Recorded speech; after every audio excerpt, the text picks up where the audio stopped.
Bonjour et bienvenue à ce Useful Café dédié à l'accompagnement des jeunes dans leur futur métier d'agriculteur. Merci à tous de nous avoir rejoints pour cette conférence. Voilà, choisir la voie de l'agriculture à son compte ou en étant salarié agricole nécessite d'être accompagné. Aujourd'hui, plus que jamais, l'agriculture est en pleine mutation. Cette conférence a pour objectif de vous donner des conseils et des informations et de vous aider à trouver votre voie et de vous apporter, nous l'espérons, les réponses aux questions auxquelles vous vous posez. Depuis quelques jours d'ailleurs, vous avez été nombreux à nous poser vos questions en amont sur les réseaux sociaux. Nous essayerons d'y répondre au maximum pendant cette conférence. À mes côtés, 6 experts du monde de l'agriculture qui vont co-animer cette conférence en apportant leurs témoignages. Donc je vous les présente. Luc Champin, directeur du lycée agricole du Bourbonnais à Neuvy, dans la région Auvergne-Rhône-Alpes. Bonjour. Étienne Fourmont, éleveur et chef d'exploitation de vaches laitières dans la Sarthe et agri-youtubeur pour faire connaître son métier au plus grand nombre. Bonjour. Rémi Dumas, secrétaire général adjoint du syndicat des jeunes agriculteurs et président de l'association Demain je serai paysan. Bonjour. Vincent Péquignot, fondateur et directeur de la société Gamabilis. Bonjour.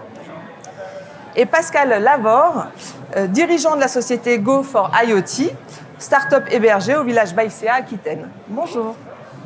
Et enfin, Claire Coquillat, responsable de l'animation du marché Agri et Agro de Crédit Agricole SA.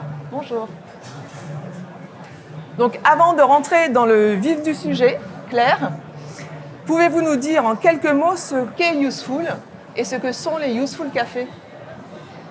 Oui Julie, donc Useful by CA est un site qui a été créé il y a 1 an par le Crédit Agricole pour accompagner plus de 100 000 jeunes dans leur parcours d'orientation, de formation et de recherche d'emploi.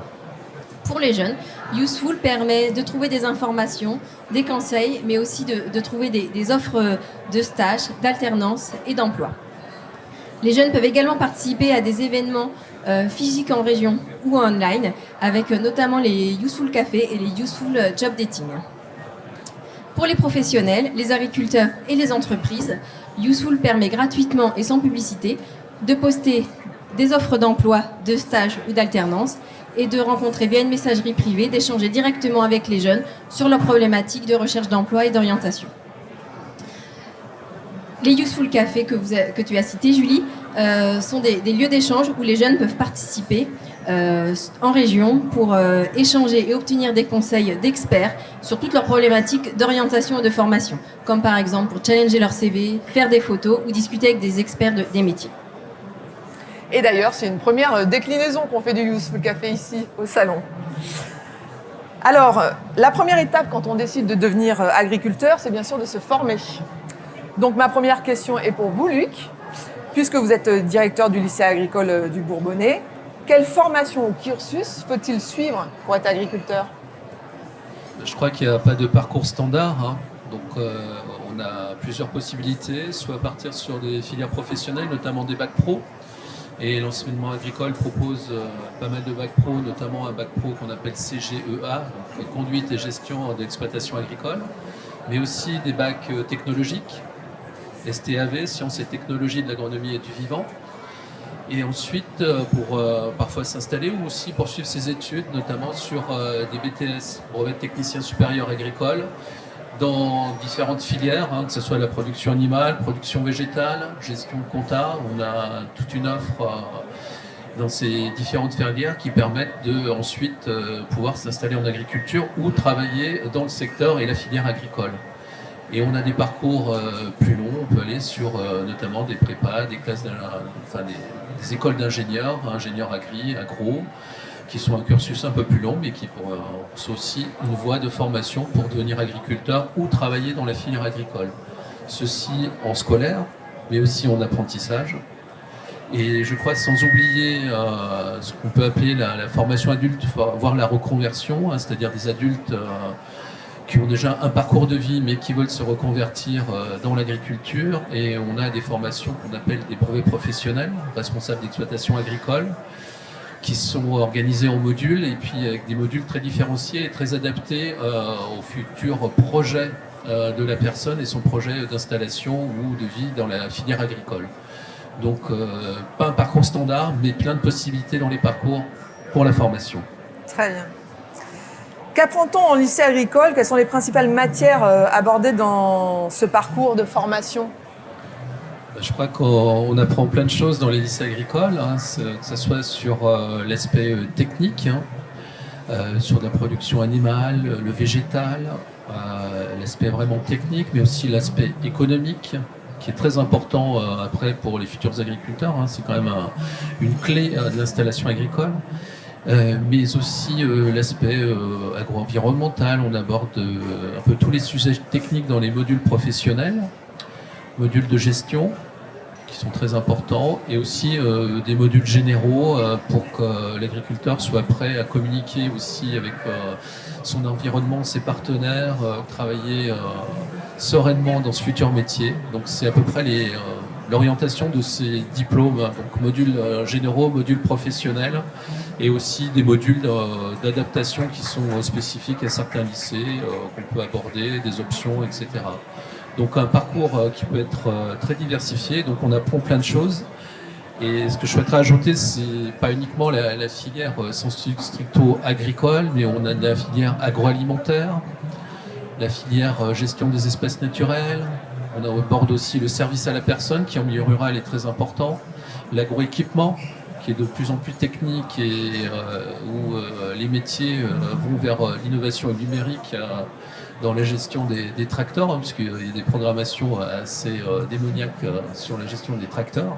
Voilà, c'est vraiment très très large et on apprend plein de choses. Et ce qui est bien, c'est dans les lycées agricoles, ce sont des lycées qui sont ouverts sur leur milieu. Et donc tout ça se fait avec les partenaires, des agriculteurs en place qu'on va visiter, hein, les chambres d'agriculteurs, qui sont nos partenaires, et il y a une interaction, les centres d'économie aussi, il y a une grosse interaction avec le milieu professionnel, donc il y a un fort échange dans le cursus du jeu. Voilà. Très bien.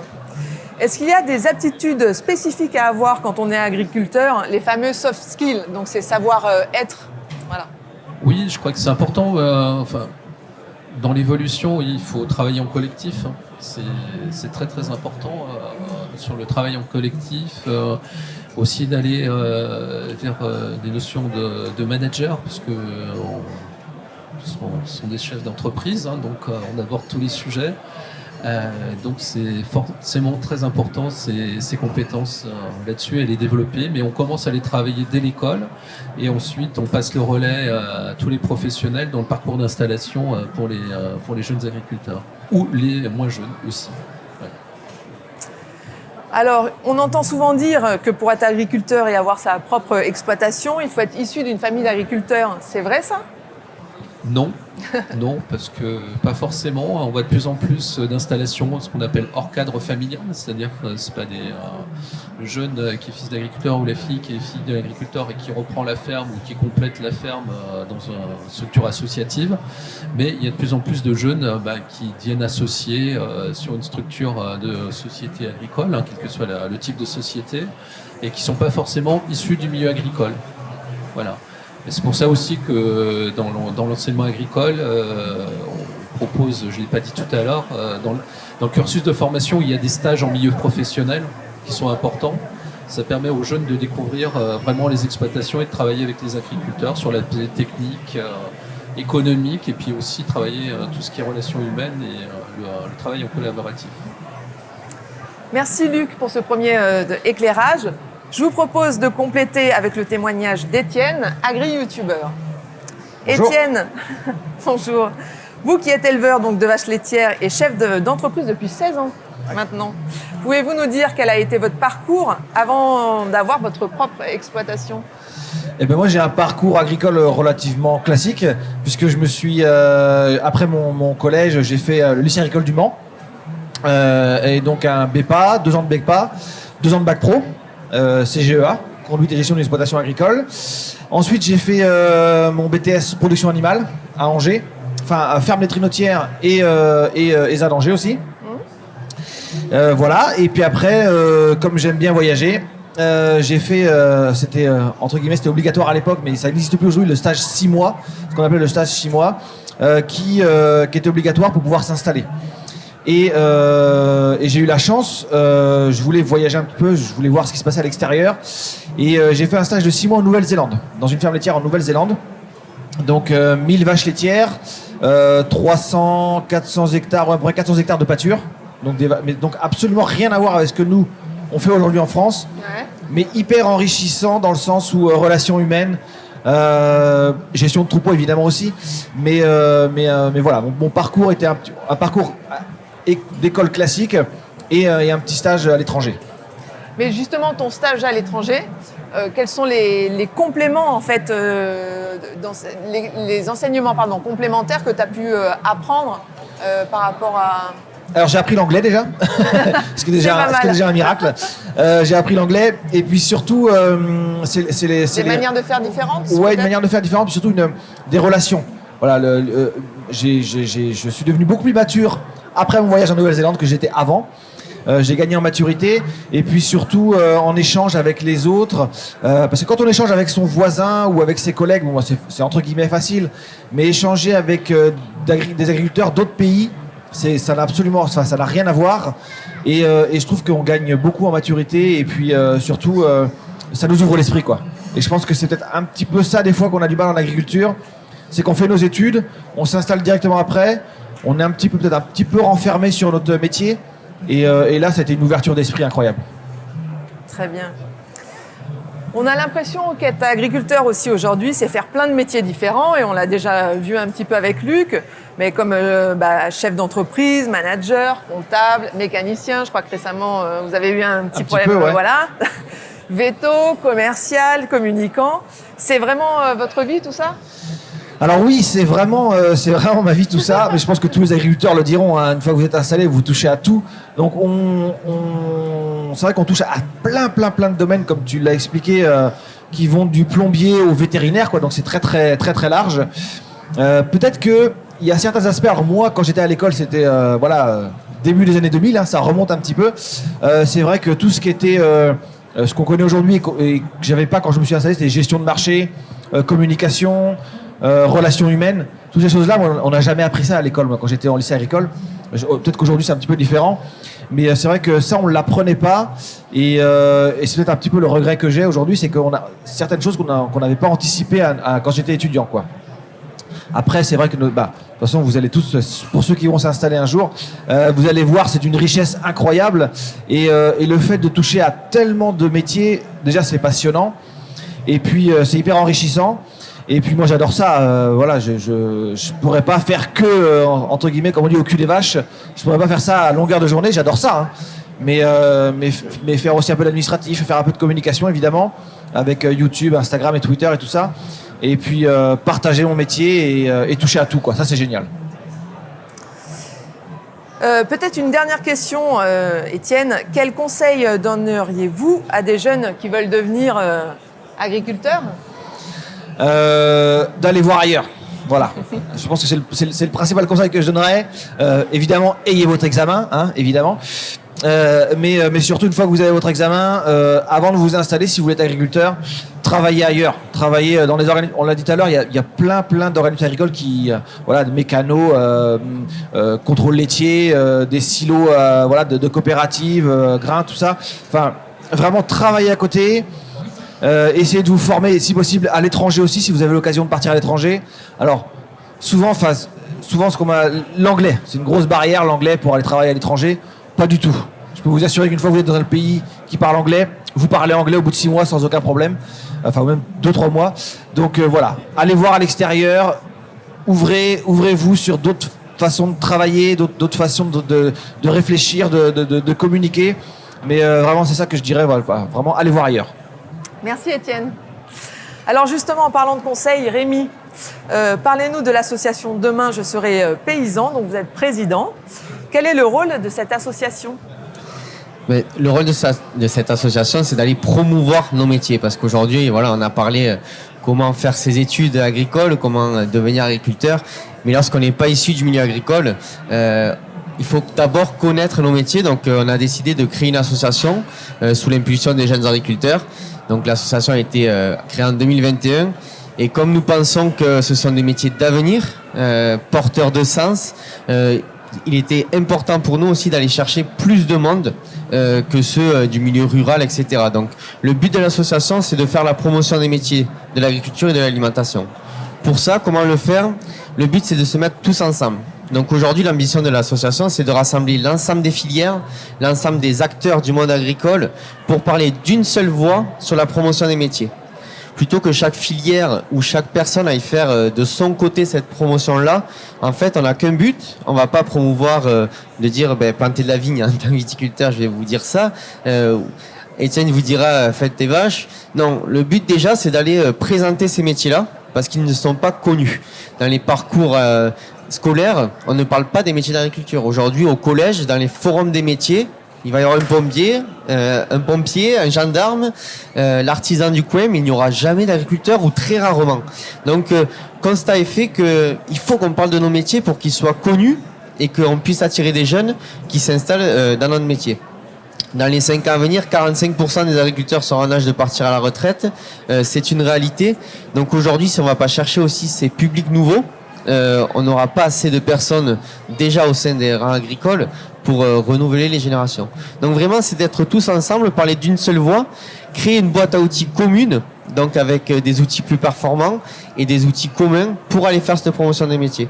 Donc le but, c'est que tous les agriculteurs, en fait, demain, prennent une journée dans l'année pour aller présenter à leur école du village ou au collège son métier et à travers le métier d'agriculteur, tout ce qui nous entoure au-dessus. Parce que l'agriculteur seul, il n'est rien, sachant toutes les casquettes qu'il a, mais il ne peut pas tout faire non plus. Donc tout ce qui est accompagnement, tout ça autour, on a besoin aussi de susciter des vocations là-dedans. Donc c'est tout le but de l'association, d'être ensemble pour faire cette promotion des métiers-là. Alors, et qu'est-ce que le syndicat des jeunes agriculteurs, en quelques mots, et concrètement, comment il va aider les jeunes à devenir agriculteurs aussi, au-delà de l'association ? Le syndicat des JA est là sur la partie installation et accompagnement.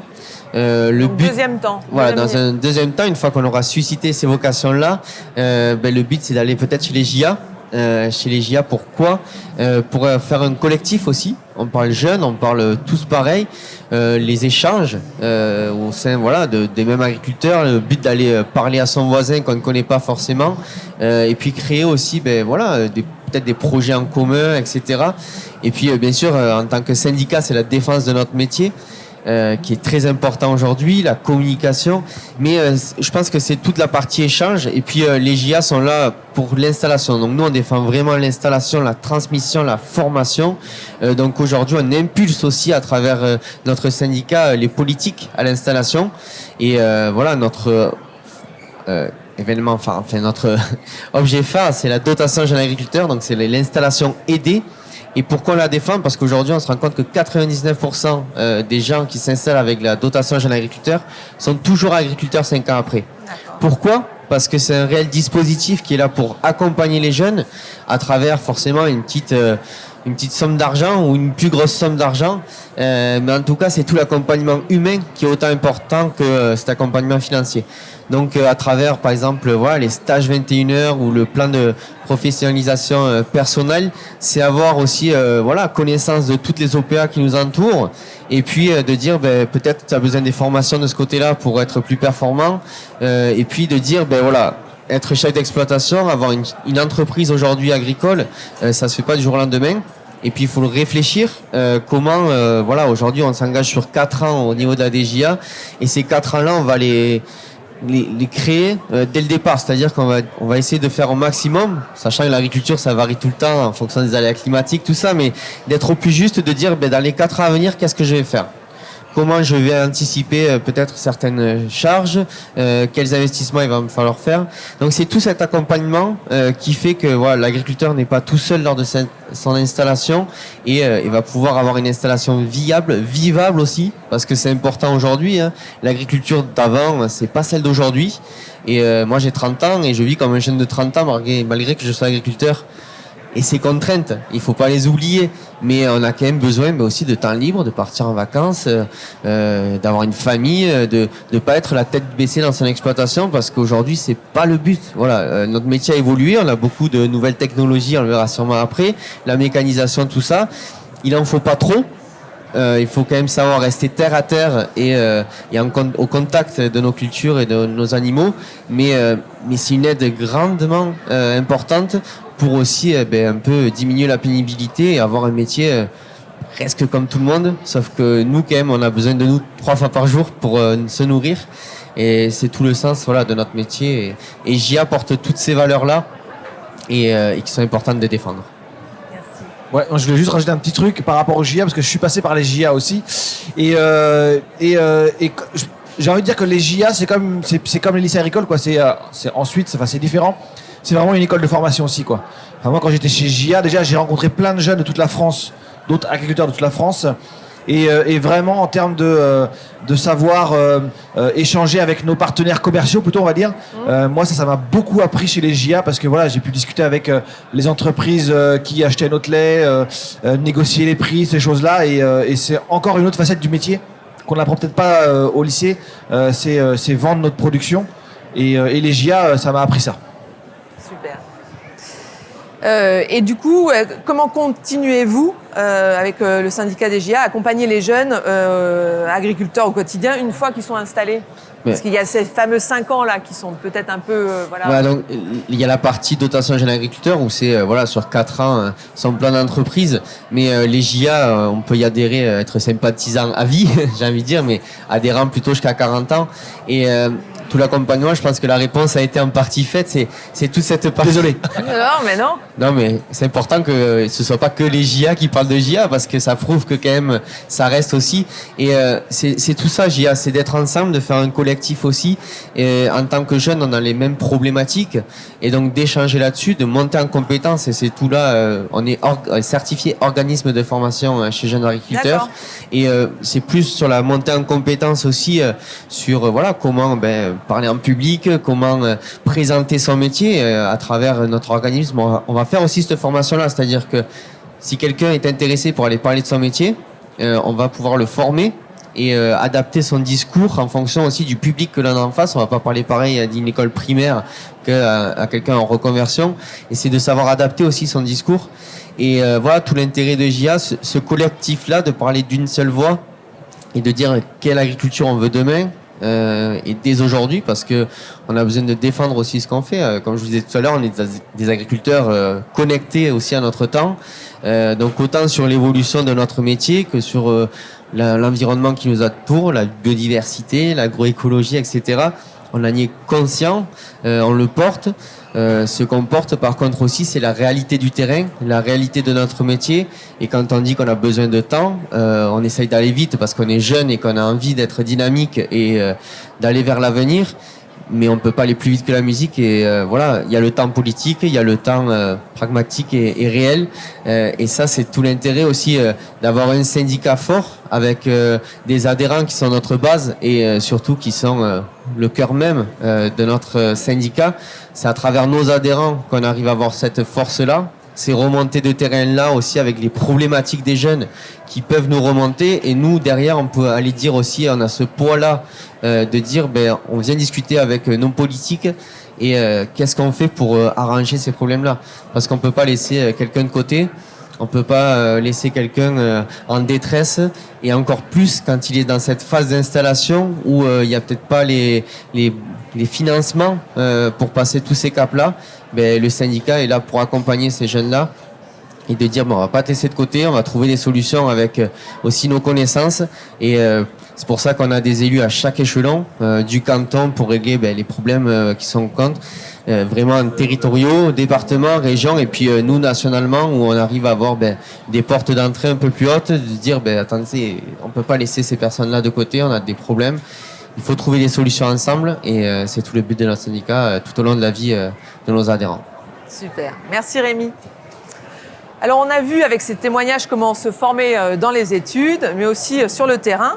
Nous allons voir maintenant comment on peut aussi se former par des moyens innovants et inattendus. Pour commencer, Vincent, vous qui êtes patron de Gamabilis et créateur du jeu Roots of Tomorrow. Parlez-nous de ce jeu vidéo qui permet de se former de manière ludique et dites-nous pourquoi vous l'avez créé. Pourquoi je l'ai créé? Parce que moi, je suis passionné d'alimentation et de cuisine. Et en discutant avec beaucoup de monde, on m'a fait comprendre que à la source d'une bonne alimentation, il fallait parler agriculture. Et en particulier d'agroécologie. Alors le jeu, c'est tout simplement un jeu où on gère et on pilote sa ferme, ce qu'on appelle un jeu de simulation. On a une ferme, on a pour l'instant 3 exploitations disponibles. L'objectif est toujours le même. On a une durée de 10 ans dans le jeu pour la rendre la plus agroécologique possible. Alors l'agroécologie, c'est quoi? On se base sur la définition standard du ministère et ce qui nous a été également fait avec notre partenaire scientifique l'INRAE, c'est la performance économique, sociale et environnementale. Économique, parce qu'une exploitation agricole, on en a parlé, c'est une entreprise. S'il n'y a pas de performance économique, il n'y a pas de revenus pour l'agriculteur, donc il n'y a pas d'agriculture. Il y a peut-être un hobby, mais ça peut pas être un métier s'il n'y a pas de performance économique. La performance sociale, c'est notamment le fait de nourrir les habitants. Ça paraît aussi nécessaire pour l'agriculture, un indispensable. Et la performance environnementale, c'est d'améliorer l'empreinte. Et donc, l'ensemble fait ce qu'on appelle la performance agroécologique. Très bien. Et du coup, si vous avez créé ce jeu, c'est qu'il manquait, a priori, il n'existait pas, ou vous n'avez pas trouvé l'équivalent pour vous sur le marché? Alors, il y a beaucoup de jeux agricoles. Il y a des jeux très ludiques. Il y a des jeux très scientifiques. Et il nous a semblé, avec mon associé Marianne Tostivin qui a réalisé le jeu, qu'il manquait justement un jeu qui soit fun, simple à prendre en main, mais sur lequel il y ait des contenus scientifiques précis, validés, véritables. C'est ça qu'on a travaillé. C'est pas que les contenus scientifiques d'ailleurs, c'est aussi la création graphique. On a passé beaucoup de temps avec nos partenaires, les régions, avec les filières, pour que nos graphistes dessinent une exploitation agricole qui ressemble réellement à une exploitation de la Bretagne, de la Provence ou du Grand Est pour les 3 exploitations qui existent actuellement. Et donc c'est presque un jeu qui pourra servir à Luc dans son lycée. Tout à fait, tout à fait. C'est un jeu qui peut, d'abord qui est diffusé, on peut y jouer gratuitement, il existe sur les plateformes de téléchargement PC, Mac et mobile. Et c'est un jeu sur lequel on a créé une licence pour les enseignants, pour leur permettre d'intégrer vraiment le jeu dans leur pédagogie. Parce que le jeu en lui-même, les contenus sont vrais et véridiques, comme j'ai dit, scientifiques, mais pour en faire un outil pédagogique, on a donné des fonctionnalités particulières à un enseignant qui peut fixer la durée de la partie, par exemple, il peut fixer des choses de ce type-là, et il va l'intégrer dans sa formation. Donc c'est valable pour les lycées agricoles, pour l'enseignement supérieur et aussi pour la formation continue. Très bien. Alors plusieurs partenaires vous ont accompagné pour développer ce jeu. Pourquoi avoir choisi en particulier le Crédit Agricole et Plein Champ, son site de services experts dédié aux agriculteurs? Ça doit sembler naturel. Ils nous ont choisi. Ils nous ont choisi aussi. Oui, on a les grands noms de l'agriculture. Évidemment, le Crédit Agricole. On était très heureux qu'ils nous rejoignent. Ce qui est vraiment important, c'est qu'on a une quinzaine de partenaires scientifiques, institutionnels, des partenaires publics et privés, des régions. Et tous les partenaires ont dit, voilà, on met en commun notre connaissance, on met en commun notre vision de la transition agroécologique et on se met d'accord sur un consensus. Donc chacun apporte son expertise. Donc évidemment, le Crédit Agricole a apporté son expertise sur la partie financière, sur la partie gestion, sur la partie bancaire. Et ensuite, on s'est mis d'accord et il y avait un conseil scientifique qui arbitrait pour que ça soit vraiment un jeu qui représente le consensus actuel. Donc voilà le travail qui a été fait. Donc beaucoup d'experts des différents partenaires et un conseil scientifique présidé par l'INRAE qui arbitrait sur les contenus. Très bien, merci Vincent. Alors avec Gamabilis, on vient de voir qu'on a déjà un pied dans l'agriculture de demain. Et avec vous, Pascal, qui avez développé Go for IoT, on voit que les métiers de l'agriculture, c'est aussi l'innovation pour le futur. Voilà, votre entreprise permet de sécuriser des engins et des machines agricoles grâce à votre antivol connecté Kiko. Vous êtes ce qu'on appelle une start-up de l'agritech. Concrètement, c'est quoi l'agritech et pourquoi avoir choisi cette branche ? Bonjour à tous. L'agritech et même avec son nouveau nom, le French Agritech, qui a été lancé à l'occasion du salon. C'était un peu l'oublié d'ailleurs de la French Tech, qui était une marque très connue internationalement. Et c'est bien qu'il y ait cette notion d'agritech, de French Agritech. Et c'est quoi ? C'est vraiment la technologie au service de l'agriculteur. Et c'est pas un gros mot. C'est vraiment pour lui faciliter son quotidien, limiter sa charge mentale justement. Pour se consacrer au développement de sa ferme, l'aider à prendre des décisions, pour le bien-être animal aussi, donc c'est complètement compatible avec tout ce qui est agroécologie, produire mieux, manger mieux, voilà, donc c'est vraiment au service de l'agriculteur. Alors pourquoi j'ai choisi ça ? À travers l'agritech, j'ai l'impression d'apporter, de contribuer, d'apporter ma petite pierre à l'édifice du monde agricole qui, comme vous l'avez dit, nous permet de manger 3 fois par jour. Alors on se demande souvent aussi où puiser son inspiration. Par exemple pour vous, comment est née votre idée d'innovation ? C'est parti d'une anecdote. Moi j'avais des amis autour de moi, agriculteurs, et puis il y a vraiment l'histoire d'un couple qui venait de reprendre son exploitation. Ça faisait 18 mois, jeune couple, et puis un matin il se lève. La journée était prévue pour faire les foins, préparer les fourrains. L'hiver prochain. Et puis j'arrive sous le hangar, et là le tracteur jaune et vert, pour pas citer de marque, avait disparu. Il va voir sa femme, son père, sa mère, n'avait pas vu le tracteur, je l'avais mis hier soir. Fort de constater que, en ayant fait tout le tour des plantations, le tracteur avait disparu. Et là, la notion de perte financière, la galère administrative de faire les dossiers, les choses comme ça, évidemment, l'assurance peut rembourser partiellement, totalement, mais vraie galère. Et puis la notion de perte d'exploitation. Et c'est là, touché un peu, parce que c'était pas la première anecdote que j'entendais, mais celle de trop, je dirais, celle de plus, en disant, l'ingénieur que je suis, je dois pouvoir apporter une solution. Voilà, on est créatif, et j'ai regardé un petit peu ce qui se faisait sur les marchés. C'était des gadgets, c'était des chinoiseries, c'était des produits qui n'étaient pas pro. D'où l'idée de dire, je vais apporter une solution, et voilà comment une Ekiko. Du coup, est-ce que ça veut dire qu'il faut se passionner des technologies maintenant pour être agriculteur ? Non, pas besoin d'être passionné. Par contre, comme vous l'avez dit, je pense que c'est important, il faut vivre avec son temps. Et aujourd'hui, la connectivité, tous les nouveaux outils, je pense qu'il faut s'y intéresser, parce qu'encore une fois, ça va aider le quotidien. Et c'est une bonne façon d'être en phase avec son temps. Alors, comme le thème, c'est la formation, voilà. Votre start-up, elle est hébergée dans la pépinière du village du Crédit Agricole Aquitaine. Est-ce que vous continuez à apprendre des choses au contact des autres start-up et des sociétés partenaires ? Évidemment. Je ne suis pas un jeune entrepreneur, mais j'ai passé 20 ans dans l'industrie, et à 47 ans, on apprend encore. Et a fortiori au milieu d'un écosystème comme le village ByCA. Je suis vraiment ravi d'être dans cette structure et dans ce réseau. On échange les succès, les galères, les partages d'expériences, et ça c'est vraiment très riche formateur. Au quotidien, vraiment formateur. Et la solitude de l'entrepreneur, comme la solitude de l'agriculteur, elle est réelle. Voilà. Et de pouvoir partager, échanger, ça fait du bien, et on apprend tous les jours. Et c'est ça aussi qui fait la richesse de l'entrepreneuriat. Merci Pascal. Merci. Donc on voit bien qu'on peut apprendre à chaque étape de son parcours, que ce soit dans un cadre académique ou sur le terrain, ou par le biais d'échanges avec des professionnels, ou par des moyens plus informels et ludiques, à travers par exemple des jeux. On arrive au terme de cette conférence, mais avant de nous quitter, Claire, pouvez-vous nous dire en quoi le Crédit Agricole est le partenaire de l'agriculture ? Oui, Julie. Alors, c'est l'ADN du Crédit Agricole. C'est même à l'origine de la création de cette banque, l'agriculture. Donc,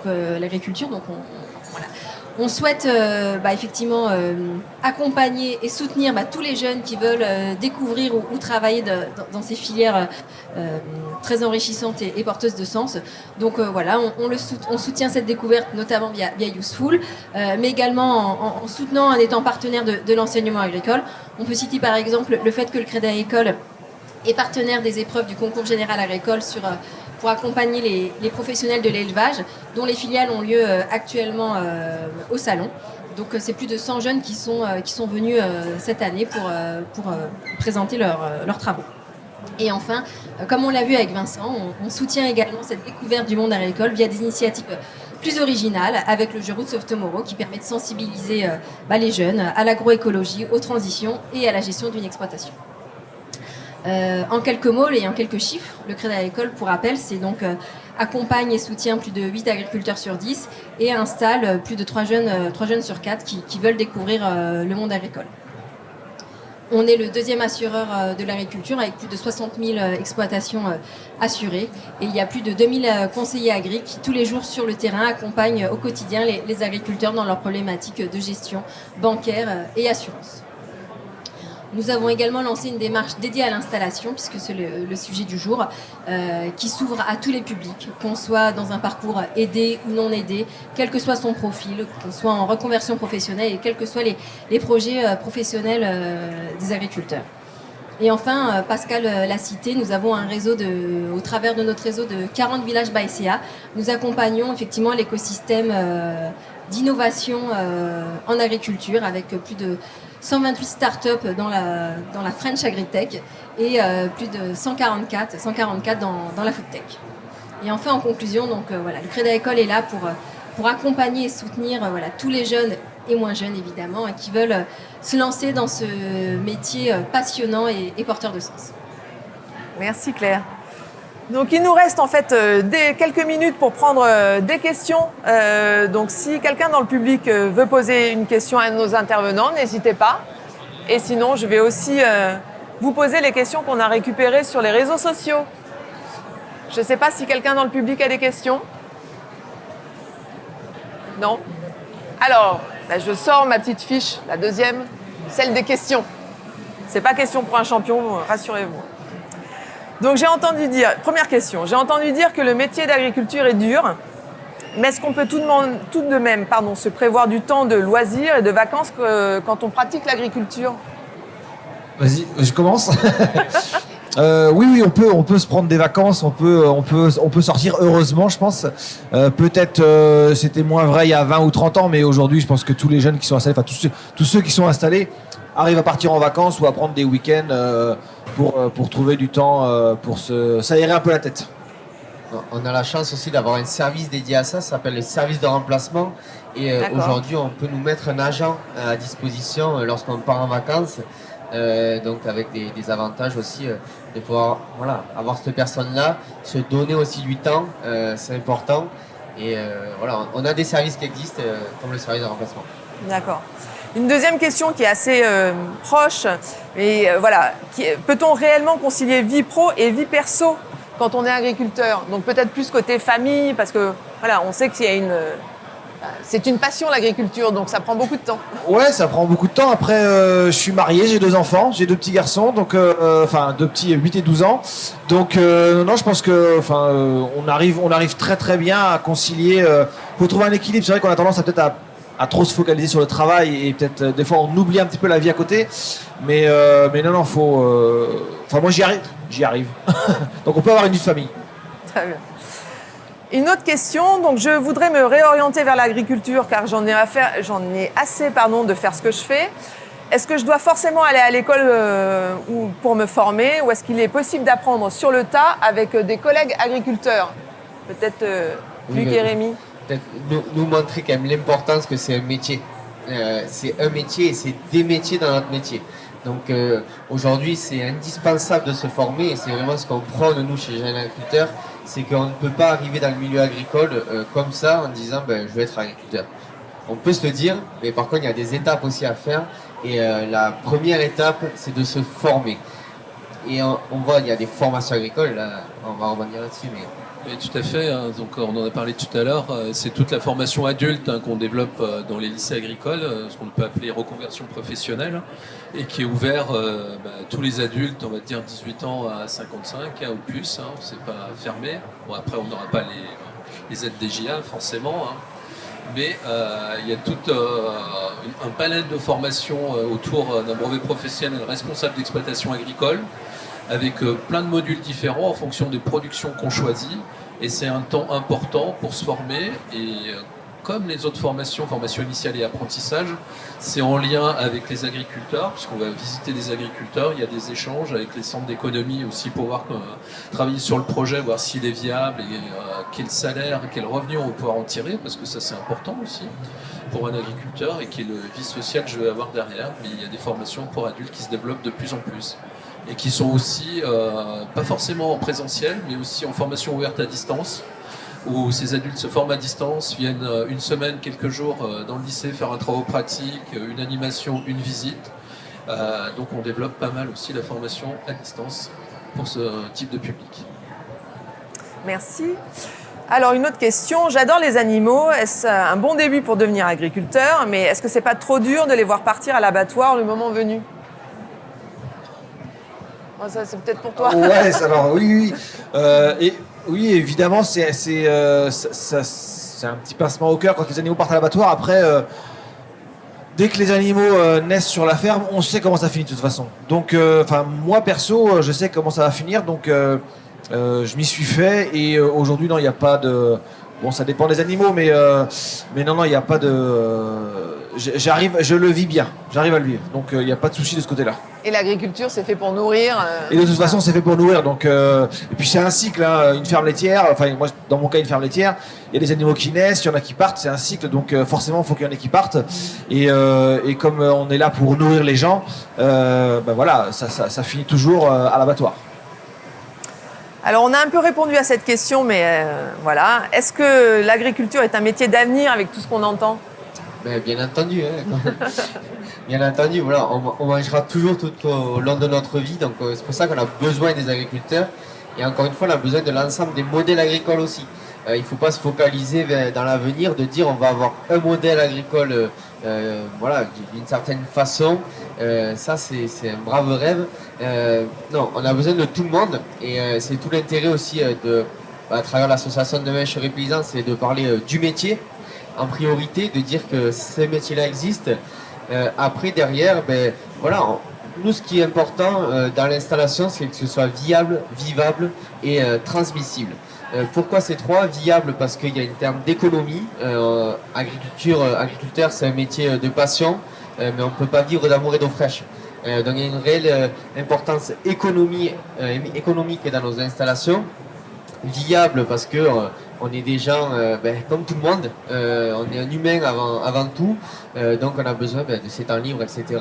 Et transmissible parce qu'aujourd'hui on se rend compte que même au cours de la vie on peut changer de métier, de parcours professionnel.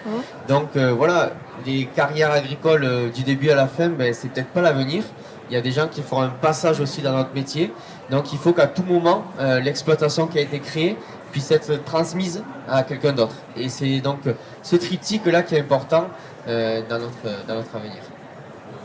Je pense que la prochaine question est pour Claire. Dans ma région, il y a beaucoup d'agences du Crédit Agricole. Est-ce que je peux y aller pour rencontrer des gens qui travaillent avec les agriculteurs pour parler avec eux? Évidemment. Comme je l'ai dit tout à l'heure, on a plus de 2000 conseillers agri sur le terrain, donc ils sont présents dans les agences bancaires. Donc j'invite tous les jeunes à franchir la porte d'une agence Crédit Agricole pour discuter avec un conseiller agri. Effectivement, c'est aussi un métier en lien avec l'agriculture et on recrute aussi sur ces métiers de conseiller bancaire et assurantiel dans le monde agricole. Merci. Ça rejoint ce que vous venez de dire, Luc, ma prochaine question. Vous avez déjà dit qu'à la sortie, tout le monde avait du travail. Mais justement, là, il y avait une question. Après une formation pro, combien de gens, voilà, en pourcentage, arrivent à se développer ou sont réellement agriculteurs? Mais là, c'est difficile de sortir des chiffres, parce que, comme le disait Rémi, le projet d'installation, il se mûrit et puis on s'installe à 2-3 ans progressivement.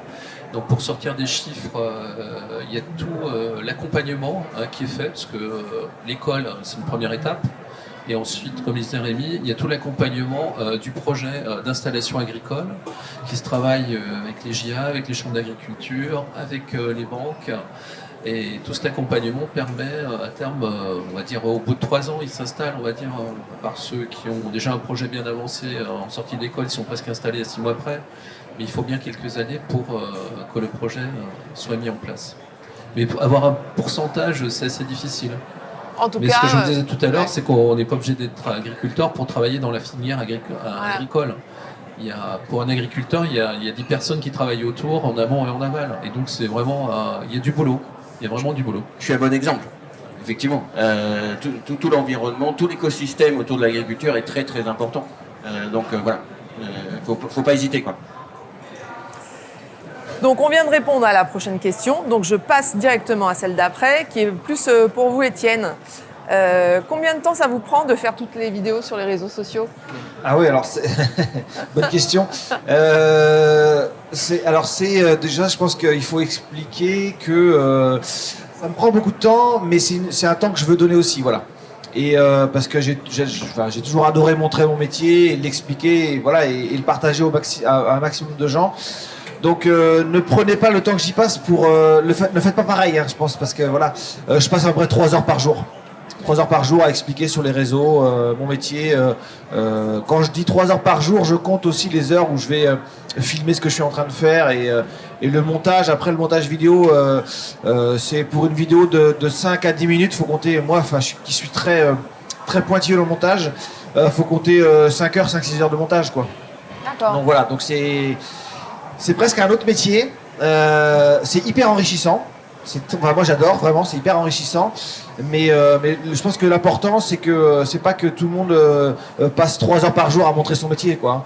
Je pense que l'important c'est que tout le monde le montre, mais rien que prendre une photo de ce qu'on est en train de faire, voilà, chez soi à la ferme avec les vaches ou les tracteurs ou quoi que ce soit, le mettre sur les réseaux, peu importe le réseau, que ce soit Twitter, Instagram, YouTube, voilà, Facebook, le montrer et puis passer 10 minutes à écrire un petit texte, à une petite explication. Et ça suffit, si tout le monde fait ça, ça sera parfait. Merci. Et on va prendre une dernière question. Je ne sais pas s'il y en a une nouvelle, enfin une dans le public ou pas, ou si je pose ma dernière question à moi. Moi, j'ai une question pour Oui. le public, en fait. Eh ben, Voilà. Je voulais savoir, alors, levez la main, les jeunes, parce qu'il y a quand même pas mal de jeunes, qui ont des parents agriculteurs. D'accord. Et levez la main ceux qui veulent travailler après dans le monde agricole. Il y en a un peu plus. Voilà. C'est bien la preuve que, voilà, que ça motive les jeunes qui ne sont pas issus du milieu agricole. super. Eh ben, on va finir sur ces questions-là. Donc, en tout cas, je voulais juste vous dire un dernier mot qui était merci. Voilà, merci à tous pour cette belle conférence. Je rappelle aussi à tous que cette conférence sera accessible demain sur la chaîne YouTube du Crédit Agricole. Voilà, et puis à tous les présents sur le stand, vous pouvez maintenant échanger avec nos intervenants. Voilà, vous avez un petit temps d'échange rien que pour vous, pour des conseils peut-être particuliers ou des questions particulières à leur demander. Donc n'hésitez pas. Et en tout cas, merci et bonne journée à tous.